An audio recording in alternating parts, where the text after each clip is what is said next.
하였더라. 아멘. 우리 옆에 계신 분들 함께 인사하겠습니다. 사랑합니다. 축복합니다. 네. 오늘도 함께 예배드리시는 우리 성도님들을 사랑하고 축복합니다. 오늘 믿음과 순종이라는 제목으로 하나님의 말씀을 나눌 텐데, 오늘 말씀은 마가복음 4장 35절에서 41절 이 한 단락에 있는 말씀을 한번 나누고자 합니다. 오늘 말씀에 보면 예수님께서 이 풍랑이 있는 그 갈릴리 호수, 또 너무 크기 때문에 바다라고 또 부르기도 합니다. 근데 거기는 이제 호수예요. 민물이에요, 민물. 거기에 하도 크니까 이 바람의 영향을 받아가지고 이 풍랑이 일 때도 있다고 합니다. 우리가 이제 뭐 저수지나 이런데 뭐 풍랑이 일어봤자 얼마나 뭐 크겠습니까? 뭐 그냥 이렇게 좀 바람이 많이 분다, 뭐 이 정도겠죠. 근데 여기는 진짜 바다 같아가지고 이 풍랑이 한번 일면 이 사람이 그 배가 움직일 수 없을 정도로 큰 풍랑이 일기도 한다고 해요. 그래서 이제 사람들이 바다라고 이제 부릅니다. 그래서 죽을 수도 있는 그런 경우들도 생긴다고 해요. 근데 그 상황 속에 예수님께서 이 바다와 이 파도를 향해 꾸짖으시니까 이게 잠잠해졌다. 이 이야기를 담고 있어요. 그러니까 우리가 이러한 기적을 체험하면 얼마나 신기하고 놀랍겠습니까? 근데 이제 이거는 우리가 집중해야 될 부분이 예수님께서 기적을 일으키신 게 아니라 예수님께서 왜 이것을 이 순간에 보여주셨을까? 제자들에게 무슨 메시지를 전달하고 싶으셨을까? 또 이 글을 보는, 이 말씀을 보는 우리에게는 어떤 메시지를 주고 싶으실까? 그거에 한번 초점을 맞춰서 봐야 된다는 것입니다. 이 본문은 단순한 기적의 이야기가 아니라 이 믿음과 이 순종이라는 이 큰 맥락의 주제를 담고 있어요. 그래서 이 깊은 하나님의 말씀, 이 진리 가운데 우리 성도님들 깨달음이 있으시고 또 이 말씀 그대로를 살아가시기를 주님의 이름으로 축복합니다. 먼저 그 35절부터 한번 살펴보면 이 예수님께서 이 바닷가에서 이제 가르치셨습니다. 그러니까 그 가르치시는 우리가 배우는 데가 뭐 학교 뭐 이런 데가 있지 않습니까? 근데 이때 당시에 뭐 학교나 이런 게 아니라 아니면 예수님께서 말씀을 가르치신 거기 때문에 뭐 회당 이런 데도 가르치실 수가 있는데 예수님은 때와 장소를 이제 구별하지 않으셨어요. 말씀을 가르치시는 곳이 때로는 산일 때도 있고요. 때로는 바닷가일 때도 있습니다. 그래서 사람들이 이게 많이 늘어나면서 좀 더 예수님의 말씀을 잘 전달하기 위해 뭐 그런 지형 지물을 이용한다든지 아니면 오늘 말씀같이 사람들이 많이 모이면 사람들이 잘 볼 수 있게 배에 올라가셔 가지고 말씀을 전하신다든지 뭐 그렇게 그런 방법들을 이제 강구하셔서 말씀을 전하셨어요. 그럼 거기에는 예수님이 계시고 예수님을 따르는 제자들이 있었습니다. 그리고 그 예수님의 말씀을 듣기 위해서 모이는 무리들이 있었어요. 그래서 그 무리들의 수가 계속 늘어나는 겁니다. 이 담은 우리가 아는 이 오병이어의 기적만 봐도 정말 많이 모일 때는 그 장정만 5천 명이 모였다고 이렇게 얘기를 하고 있잖아요. 그러니까 5천 명이 모여있는 그 많은 무리들 속에 예수님도 계시고 또 제자들도 있었다는 겁니다. 그래서 그날에도 바닷가에서 배를 타고 강단 삼아서 예수님께서 복음을 전하셨고요. 그리고 그 늦게까지 이제 말씀을 전하신 겁니다. 언제부터 시작했는지는 정확하게 알지 못하지만 날이 저물 때까지 예수님께서 말씀을 전했어요. 근데 날이 저물 때에 제자들에게 말씀하셨습니다. 이제 그 말씀을 잘 다 전했으니까 우리가 저편으로 건너가자. 이렇게 말씀하셨어요. 그래서 36절에 보니까 그들이 그대로 예수님 말씀대로 무리를 떠나서 예수님을 배에 계신 그대로, 그러니까 배에서 말씀을 전하셨으니까 그대로 반대편으로 갔습니다. 또 다른 배들도 함께 갔다라고 되어 있어요. 예수님의 이 간단한 말씀에 제자들은 어떻게 했습니까? 예수님 말씀하셨으니까 그렇게 가자 이렇게 해서 갔어요. 이것도 순종입니다. 우리가 순종하면 엄청 거창하게 이렇게 생각을 해요. 그렇지 않습니까?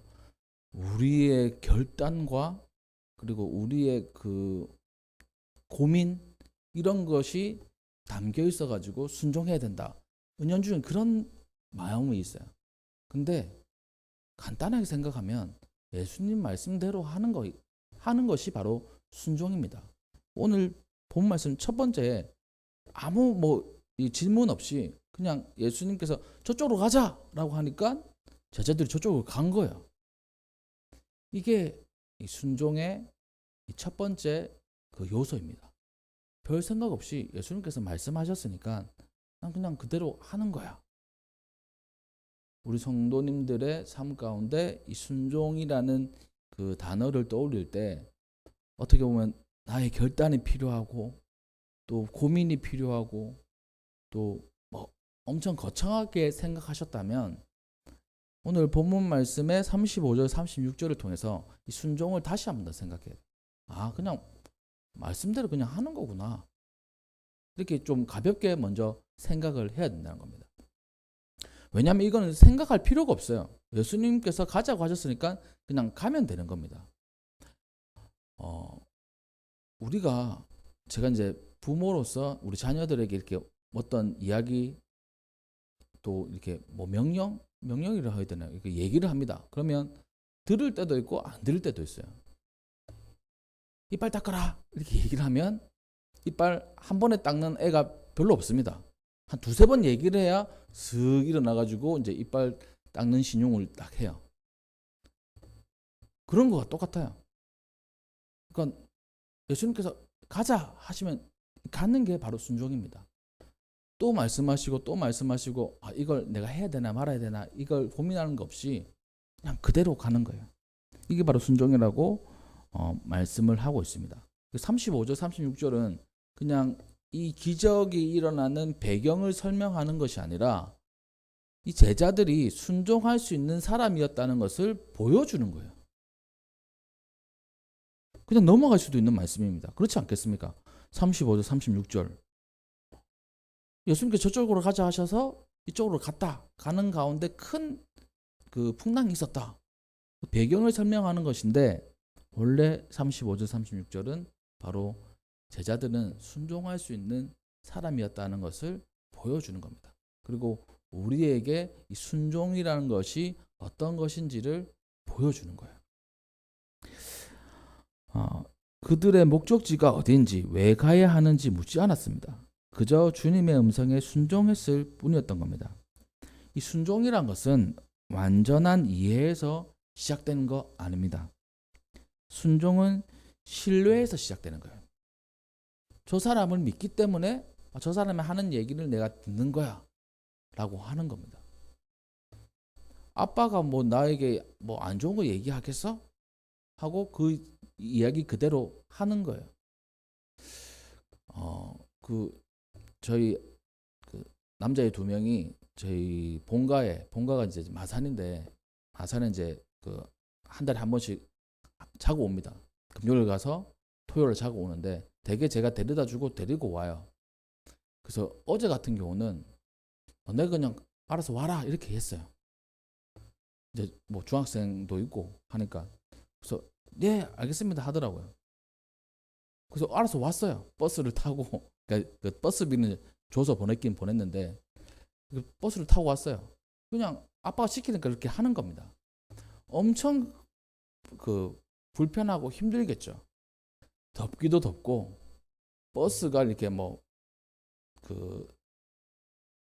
좋은 길로 이렇게 오는 게 아니지 않습니까? 바로 오는 게 아니지 않습니까? 또 갈아도 타야 돼요.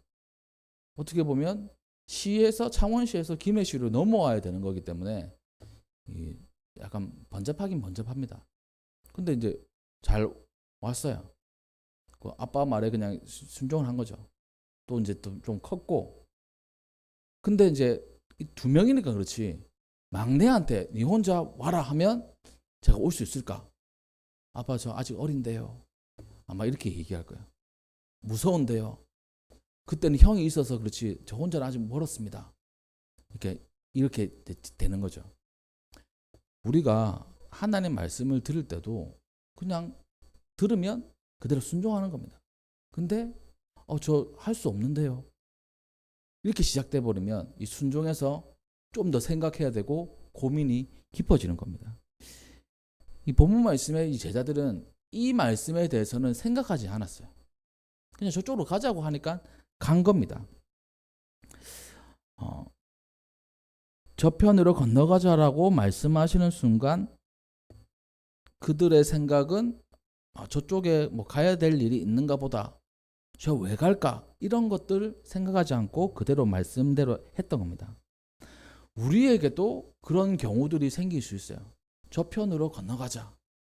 이렇게 하자라고 예수님께서 말씀하실 때가 있습니다. 새로운 도전을 향해서 우리 저쪽으로 갈까? 낯선 환경, 예측할 수 없는 미래로 우리를 부르실 때가 있습니다. 그러면 우리는 어떻게 반응을 할까요? 내가 저쪽으로 건너가서 뭘 해야 되지? 저쪽에는 뭐가 있을까? 참 궁금해요. 저기로 가면 하나님의 뭐 은혜가 있을까? 아니면 험난한 길이 있을까? 내가 저기서 살 수 있을까? 우리 가족이 버틸 수 있을까? 아니면 내가 성공할 수 있을까? 내가 적응할 수 있을까? 뭐 여러 가지 그런 반응들이 우리에게 생긴다는 것이죠. 그 반응들이 모이면 어떤 게 생기냐면 두려움이 생기는 겁니다. 그렇잖아요. 그 불확실한 미래 앞에 그게 쌓이면 우리에게 두려움이 찾아오는 겁니다. 우리가 무서운 게 뭘까요? 경험을 통해서 무서움을 알기도 합니다. 또한 한 가지는 불확실한 것 때문에 무서워요. 우리가 영화 같은 걸 보면 그 무서운 영화들 있지 않습니까? 그 무서운 영화들 보면 딱 보면 저기 이제 귀신 나오는 그런 장면들이 우리가 예상이 돼요. 음악도 음산한 음악이 나오고 비가 부슬부슬 내리고 저 끝에 뭐 나올 것 같은데 이러면 기필코 그 귀신이 나옵니다. 우리 경험이 있는 거잖아요. 또 한 가지는 저 깊은 굴 속에 어둠 속에 아무것도 안 보이니까 막연한 두려움이 생기는 겁니다. 그 교묘하게 그것을 이용해 가지고 이 영화를 만드는 걸 보면 이 영화 감독들 또 그 제작자들이 대단하다라는 생각들을 가지게 돼요. 그러니까 우리를 두렵게 하는 것은 바로 막연하게 보이지 않는 것들이 쌓이면서 우리에게 두려움을 가져다 줍니다. 또 예전에 비슷한 경험을 통해서 실패했던 것들, 또 좌절했던 것들, 그것이 우리 기억 속에 남아 있었기 때문에 두려움이 생기기도 해요. 제자들은 예수님 말씀대로 갔는데 그 순간에 큰 광풍이 일어나게 되었습니다. 37절에 보니까 큰 광풍이 일어나며 물결이 배에 부딪혀서 들어와서 배에 가득하게 되었더라. 큰 바람 그리고 파도가 있어 배에 물이 차 들어온 거예요. 근데 예수님께서는 고물에서, 이 고물이란 곳은 배 뒤편을 얘기합니다. 그 옛날 작은 배로 치면 배에 키가 있는 곳, 거기에서 뭐 하고 계시냐면 베개를 베고 주무시고 계셨다라고 되어 있습니다. 그러니까 베개까지 베고 주무시는 거예요. 광풍이 일어나고 물이 이렇게 배 안으로 들어오는데 베개까지 베고 주무신다. 얼마나 이게 참 맞지 않는 상황적인 그림입니까? 비 오는데 비를 맞고 주무신다? 우리 성도님들은 그 모습을 보고 예수님 그렇게 주무시고 계시면 어떻겠습니까? 지금 예수님 뭐 하시는 거냐? 하면서 정말 화가 나지 않았을까요? 근데 예수님은 주무시고 계셨어요. 죽을 것 같은 그런 상황 속에 편안하게 숙면을 취하고 계셨다는 겁니다. 그렇다면 예수님께서 왜 주무셨을까? 라는 것을 우리가 질문할 수 있어야 돼요. 예수님은 왜 주무셨을까요? 뻔하죠 뭐. 예수님은 풍랑, 파도 이런 것으로 이 배를 헤아릴 수 없다는 것을 너무나 잘 아셨기 때문입니다. 아침부터 말씀 전하셔가지고 피곤하시기도 피곤하셨겠죠. 그리고 풍랑이 있는 상황에서 주무실 수 있다는 것은 내가 아무 이상 없고 배도 아무 이상이 없을 거라는 것을 너무나 확신하고 계셨기 때문입니다. 그렇다면 우리가 두려워할 때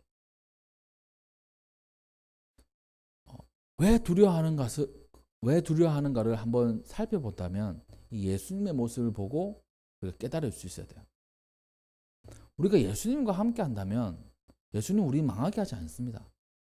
때로는 실패하고 좌절할 때도 있죠. 근데 다시 일으켜 세워주십니다. 힘들 때 있어요. 근데 우리를 주님의 자녀를 내버려 두지 않으십니다. 예수님과 함께 있으면요. 근데 우리 마음은 복잡해요. 두려워요. 잠을 잘 수가 없어요. 베개를 베고 잘 수가 없어요. 숙면을 취할 수가 없어요. 왜냐하면 우리 인생 가운데는 비바람이 계속 치고 있거든요. 풍랑이 일어나고 있어요. 그 호수물이 이 배 안으로 계속 들어오고 있어요. 이 상황에서 어떻게 잘 수 있습니까? 근데 예수님은 주무셨다. 그 말은 우리도 자도 된다는 겁니다. 마음 편하게 있어도 된다는 거예요. 마음 편히 풍랑이 있구나. 좀 지나가겠지. 이 생각을 할 수 있어야 된다는 겁니다. 그 근거는 바로 예수님께서 함께 하시기 때문입니다.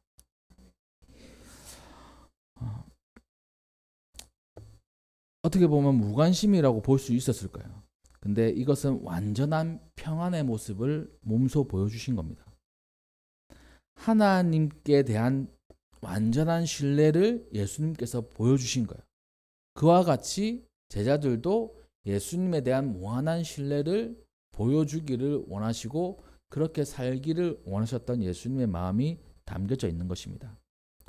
예수님은 폭풍이 하나님의 허락 없이는 일어날 수 없는 것도 아시고 하나님의 뜻이 아니라면 그 어떤 풍랑도 자기와 자신의 제자를 해할 수 없음을 너무나 잘 알고 계셨습니다. 우리 삶에도 예수님이 잠들어 계신 것처럼 느껴질 때가 있어요. 우리 인생 가운데 풍랑 같은 일들이 많습니다. 고통 중에도 위기 중에도 또 절망적인 상황에서 하나님의 응답이 없는 것처럼 느껴질 때가 종종 있어요. 근데 그것은 침묵이라고 볼 수도 있겠지만 침묵이 아니라 무관심이 아니라 우리의 믿음을 더욱더 깊게 하시려는 하나님의 의도이신 겁니다. 이 말씀을 통해서 우리가 그것을 배워야 된다는 거예요. 예수님을 깨웁니다.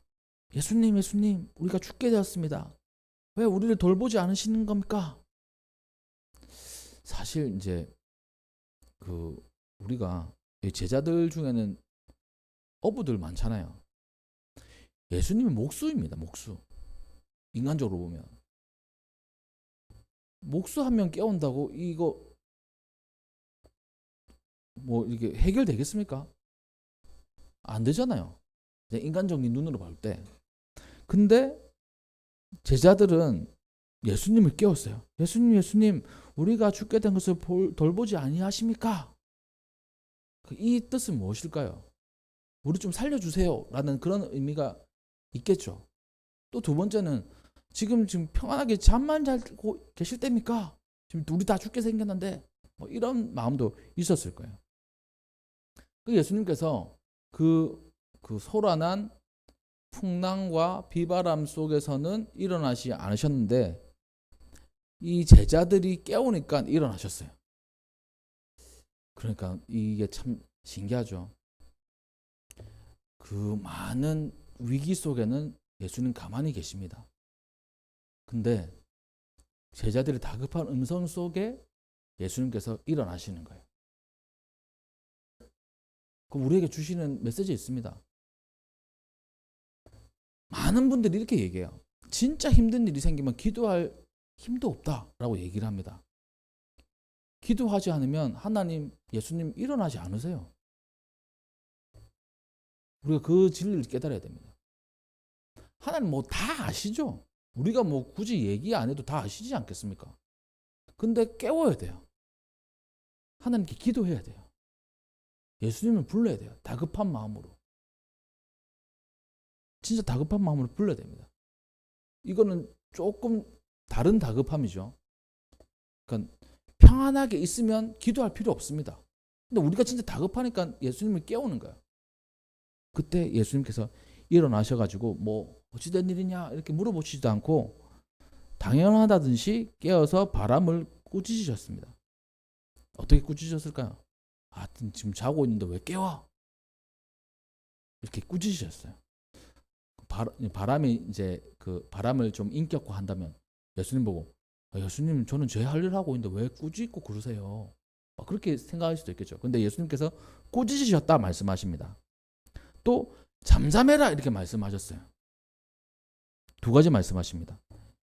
꾸짖으시고 이렇게 잠잠하라 고요하라 이렇게 말씀을 하셨어요. 그러자 바람이 그치고 아주 잔잔하였다. 이 바람이 예수님의 말씀에 순종을 한 겁니다. 그러자 신기하게도 기적이 일어났어요. 잠잠하게 되었어요. 제자들에게 또 말씀하십니다. 어찌하여 이렇게 무서워하느냐?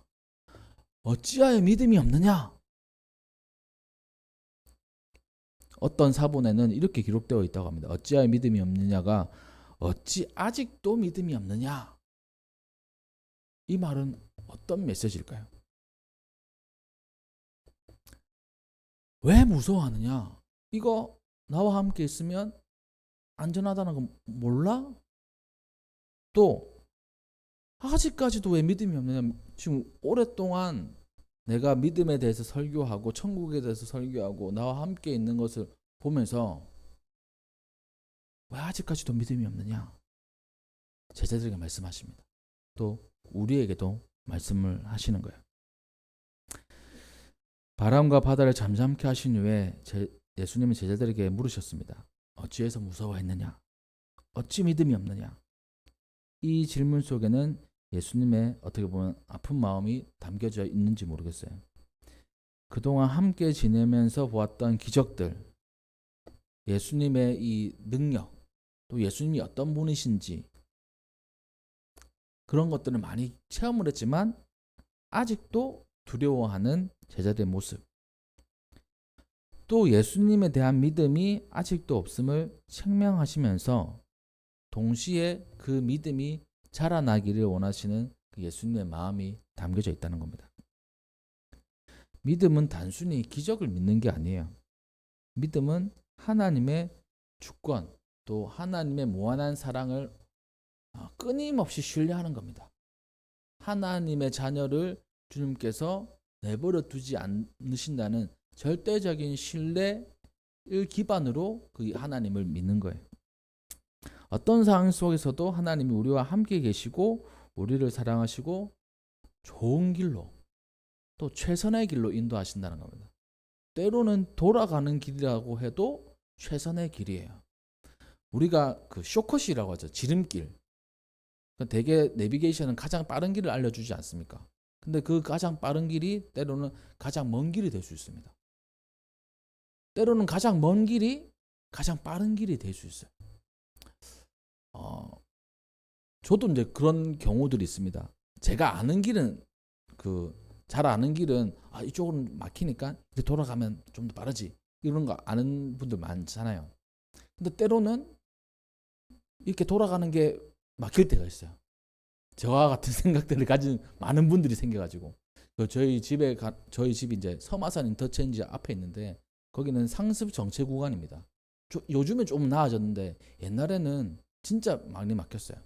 그래가지고 이렇게 돌아서 가는 길들이 있었습니다.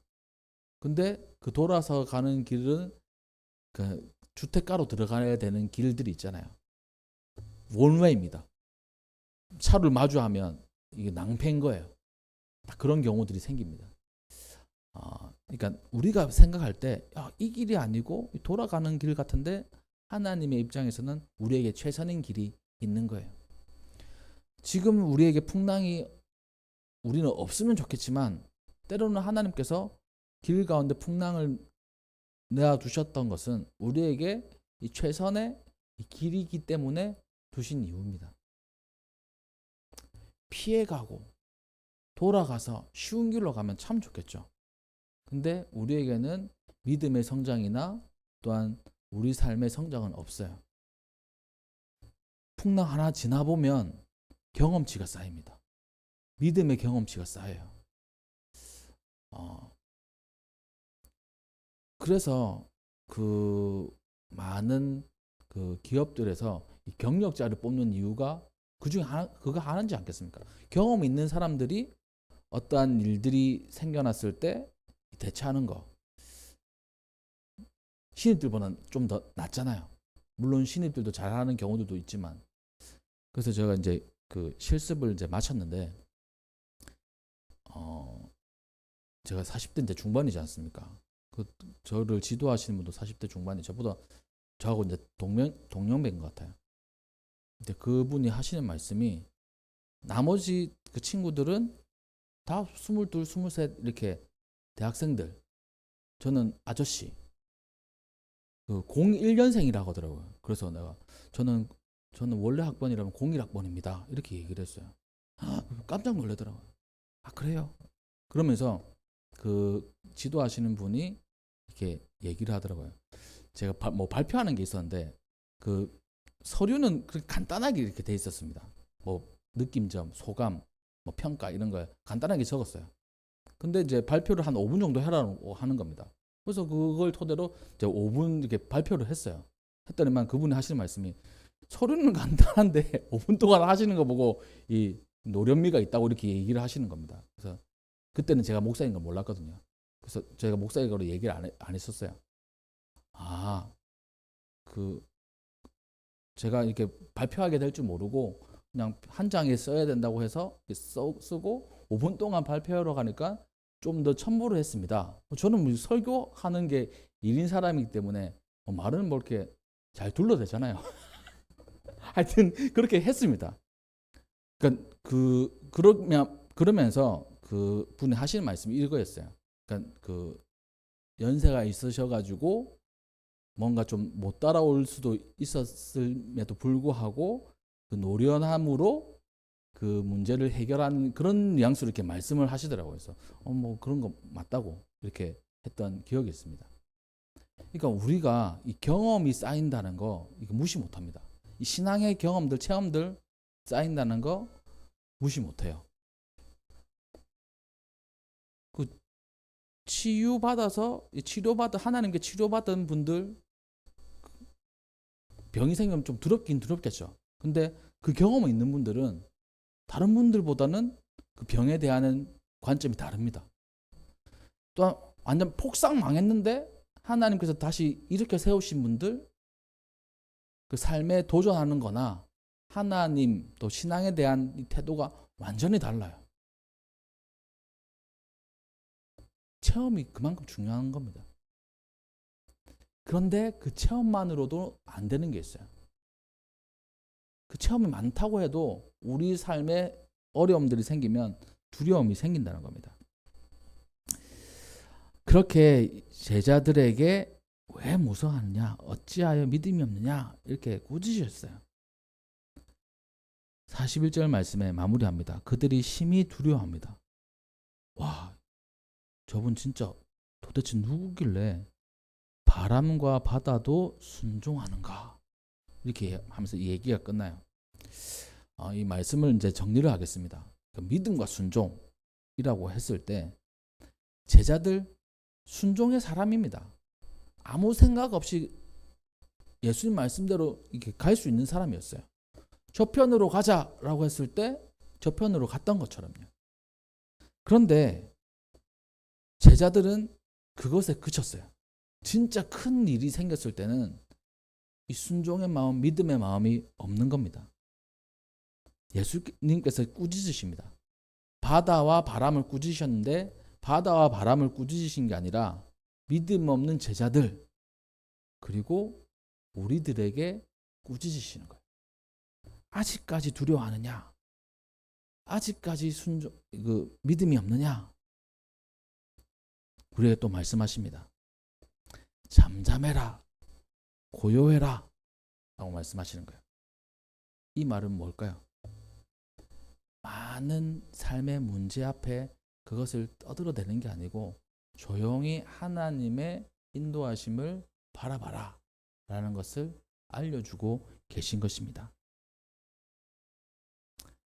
바람과 바다도 순종했던 것처럼 우리도 예수님의 말씀을 온전히 순종해야 돼요. 생각 잠시 내려놔야 돼요. 그 계산 잠시 내려놔야 돼요. 저울질 잠시 내려놔야 돼요. 참 저는 사실 좀 계산적인 사람입니다.